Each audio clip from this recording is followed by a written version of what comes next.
बिस्मिल्लाहिर्रहमानिर्रहीम। अस्सलाम वालेकुम वीवर्स, मैं हूं फ़ज़ल मलिक कराची से।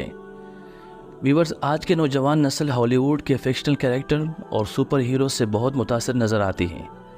इन्हें अपना आइडियल मानकर इन्हें जैसा बनना और इन जैसे दिखना चाहती हैं। यहाँ तक कि इनके जुनून के अंदर कुछ लोग एक्सट्रीम लेवल की सर्जरीज तक करवा चुके हैं।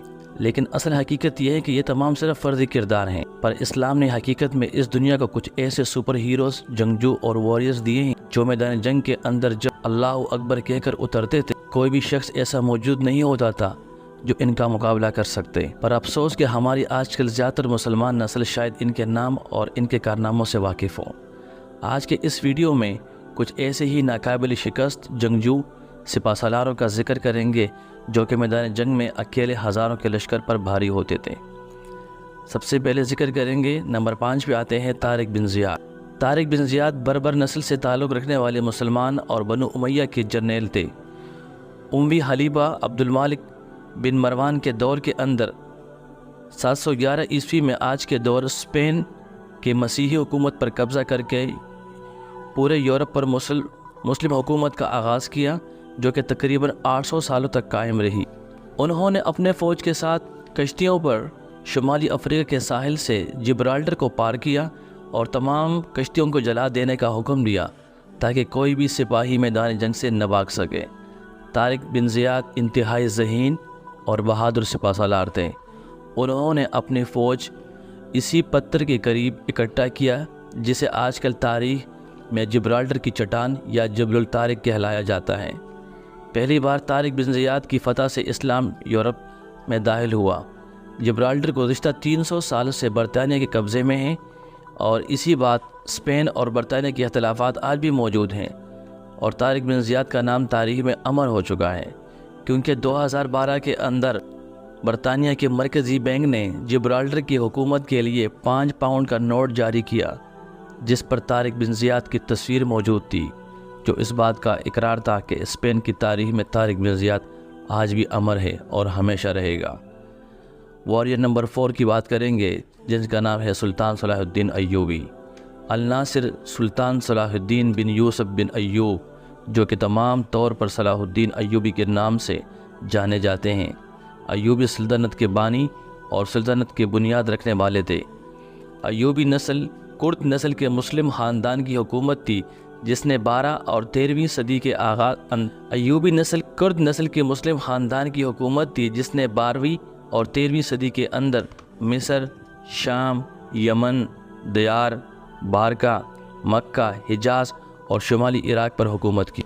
वो न सिर्फ तारीख़ इस्लाम बल्कि पूरी इंसानी तारीख़ के मशहूर फ़ातिहीन और जंगजू हुक्मरानों में से एक थे। सलाहुद्दीन अय्यूबी अपने कारनामों में नूरुद्दीन ज़ंगी पर भी बारी ले गए थे, जिनके वो फ़ौजी कमांडर थे और नूरुद्दीन ज़ंगी के वफ़ात के बाद ये हुक्मरान बने। सन 1182 तक शाम मौसल हेल को फ़तह करके अपने सुल्तनत में शामिल और सलीबी सरदारों से मुआहदा किया कि हम लोग मिलकर अमन को कायम रखेंगे और एक दूसरे पर हमला नहीं करेंगे। लेकिन ये सलीबी सरदार, जिसका नाम रोनाल्ड, इंतहाई बदज़ुबान, मुनाफिक और वादा हिलाफ किस्म का इंसान था। ये बाकायदा जनाब रसूलुल्लाह सल्लल्लाहु अलैहि वसल्लम की शान में तौहीन किया करता था। सलाहुद्दीन अय्यूबी ने कसम खाई थी कि वो इसको अपने हाथों से कत्ल करेंगे।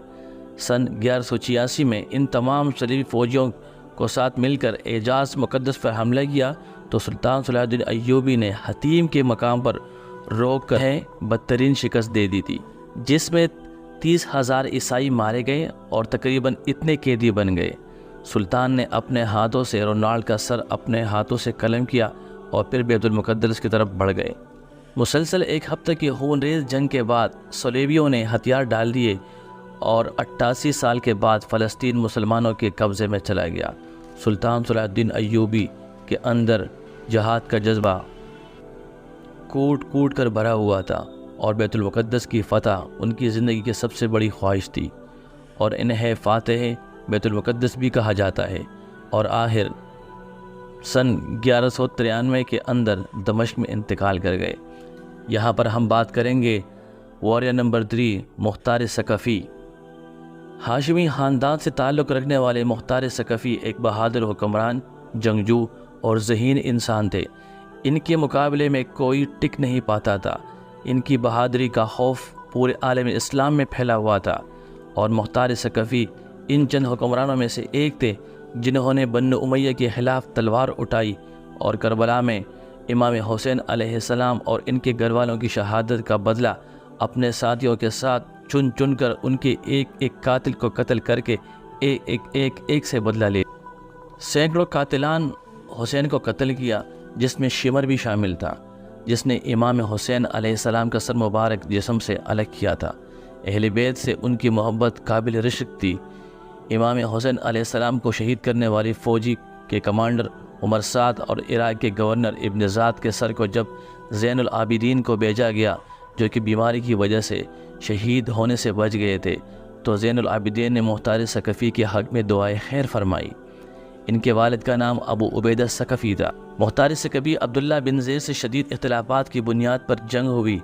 ادھر دوسری طرف بنو امیہ کی حکومت اور ان کی نوائس رسول صلی اللہ علیہ وسلم اور اہل بیت سے دشمنی، جن کے سپاہیوں کو امیر مختار نے خود اپنے ہاتھوں سے قتل کیا تھا، اسی وجہ سے ان کا اقتدار ان سے چھین لے گیا اور عبداللہ بن مصعب کے ہاتھوں یہ شہید ہو گئے۔ اب ہم بات کریں گے واریر نمبر 2 خالد بن ولید۔ جب ایمان لے کر نہیں آئے تھے تب بھی کوئی جنگ نہیں ہارے تھے، اور نہ ہی اسلام لانے کے بعد کوئی ایک بھی جنگ ہارے۔ حضرت خالد بن ولید، جنہیں سیف اللہ یعنی اللہ کی تلوار کہا جاتا ہے، ان کے بہادری کے قصے پورے عرب کے اندر مشہور ہیں۔ حالانکہ رومن اور پرشین امپائر اس وقت سپر پاور تھی، مگر ان کے دونوں کمانڈر خالد بن ولید کے سامنے کھڑا ہونے سے گھبراتے تھے۔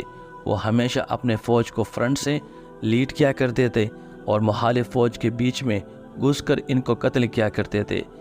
ایک جنگ کے اندر ان کے ہاتھ سے کئی تلواریں ٹوٹ جایا کرتی تھی۔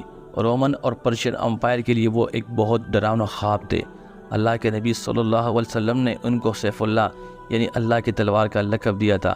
آپ نے فرمایا، خالد بھی کیا خوب آدمی ہے، یہ اللہ تعالیٰ کی تلواروں میں سے ایک تلوار ہے جو منافقین پر کھینچی ہے۔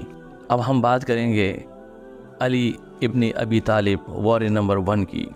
اسلامی تاریخ کے اندر سب سے بہادر کمانڈر اور سپہ سالار کی بات ہو تو حضرت علی علیہ السلام کے سوا بلا یہ کون ہو سکتا ہے۔ وہ اللہ کے شیر یعنی حیدر تھے۔ وہ جس جنگ میں اترا کرتے تھے اس میں شکست نہیں کھاتے تھے۔ وہ بچوں میں سب سے پہلے اسلام لانے والے شخص تھے، جن کی تربیت خود جناب رسول اللہ صلی اللہ علیہ وسلم نے کی۔ رسول اللہ صلی اللہ علیہ وسلم کے لیے آپ ان بچوں کی طرح تھے۔ مولا علی علیہ السلام رسول پاک کو اپنی جان سے بھی بڑھ کر پیار کیا کرتے تھے اور ان کی حفاظت کے لیے ہر ممکن کوشش کرتے۔ چھوٹی بڑی تمام جنگوں میں ان کے ساتھ رہا کرتے، سوائے غزوہ تبوک کے، جب رسول پاک صلی اللہ علیہ وسلم نے خود ان کو کہہ کر مدینہ میں ان لوگوں کی حفاظت کے لیے رکوایا تاکہ دشمن پیچھے سے مدینہ پہ حملہ نہ کر سکے۔ مولا علی علیہ السلام کی بہادری کو ایک چھوٹی سی ویڈیو میں ایکسپلین کرنا ممکن نہیں، بس آپ یہ جان لیں کہ میدان کے اندر وہ سب سے آگے بڑھ کر ہمیشہ نہ صرف مسلمانوں کو لیڈ کرتے بلکہ عرب کے کفار کو یا ان کے سپہ سالاروں کو خود قتل کیا کرتے تھے۔ بس آپ یہ جان لیں کہ میدان کے اندر وہ سب سے آگے بڑھ کر ہمیشہ نہ صرف مسلمانوں کو لیڈ کرتے بلکہ عرب کے کفار کو یا ان کے سپہ سالاروں کو خود قتل کیا کرتے تھے۔ آپ کی بہادری کا عرب میں بہت چرچا تھا، جنہوں نے مرحب جیسے پہلوانوں کو قتل کیا جو اکیلے کئی لوگوں پر بھاری تھا۔ مولا علی نے خیبر کے قلعے کے دروازے کو اپنے ہاتھوں سے اکھاڑ دیا تھا، جسے کئی لوگ مل کر بھی نہیں اٹھا سکتے تھے۔ حضرت علی کے جیسے بہادر، نیک، سمجھدار اور رسول اللہ کے راستے پر چلنے والے خلیفہ کے بعد دنیا نے ان کے بعد کبھی دیکھا اور نہ کبھی دیکھیں گے۔ وہ بلا شبہ تاریخ اسلام کے سب سے بہادر اور نیک حکمران اور جنگجو تھے جو میدان جنگ میں کبھی نہیں ہارے۔ تو کیا آپ نے اسلام تاریخ کے ان سپر ہیروز کے بارے میں پہلے کبھی سنا تھا؟ اگر نہیں تو کمنٹ سیکشن میں لازمی ضرور بتائیے گا۔ Thank you.